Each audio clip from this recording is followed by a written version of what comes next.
जडेश्वर block Shikharpur ग्राम पंचायत और राजनगर नूतन शिव मंदिर प्रांगण में ग्रामवासी आयोजन में सार्वजनीन श्री श्री जगन्नाथ महाप्रभु 32 बेश सहित 56 मादल हरिनाम संकीर्तन महोत्सव चलित मास 7 तारिख शुक्रवार ठारू 16 तारिख रविवार पर्यंत कमिटीर सभापति गौरहरि माणिक, संपादक सुनील बरण दास, ग्राम सभापति प्रवीण कुमार गिरी, प्राणकृष्ण प्रधान आज दिन 10 घटिका समय एक सांबादिक सम्मेलन में उपस्थापन करिसेंती।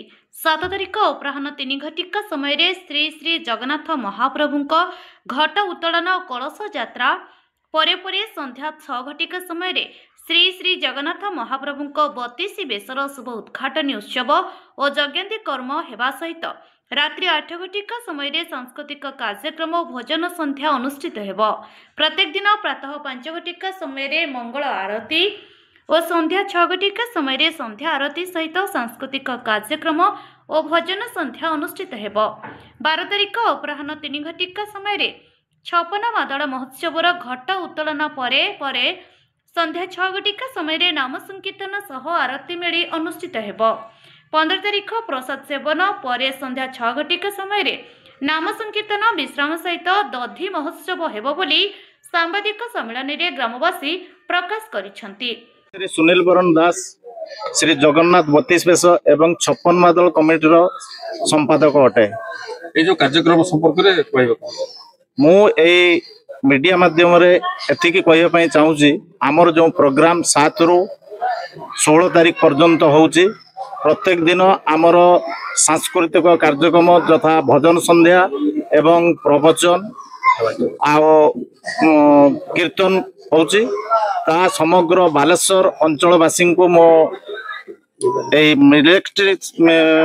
मीडिया माध्यम निमंत्रण करुच्ची समस्ते आसी आमर ए प्रोग्राम को आसी उपभोग करंतु एवं आमको उत्साहित करंतु एवं प्रसाद सेवन करी जांतु एतिकी मोर निवेदन और कामना।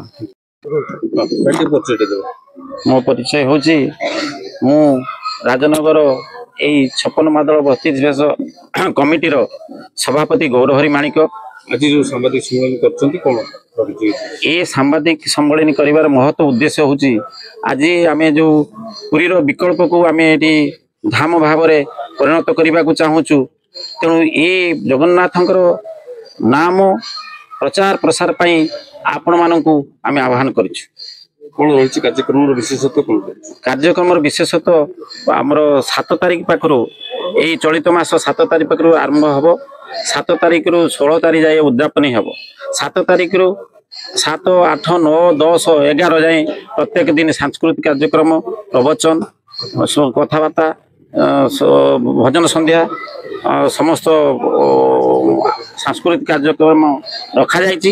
या परे 12 तारिख दिन 3टारे 56 मादल घट उत्तोलन करी पुणी 12, 13, 14, 15 तारिख दिन बड़ महोत्सव हम एवं सबुदिन संध्यारे प्रसाद सेवन व्यवस्था समस्त अच्छी। तेणु मु प्रचार प्रसार माध्यम आपण मानकु विनम्र आह्वान करुचु निमंत्रण करुच्ची सबुदिन आसी प्रसाद सेवन करी आम पाखरे जगन्नाथंकर दर्शन करूँ। जडेश्वर मनोज कुमार भयंकर रिपोर्ट अपराह्न लाइव।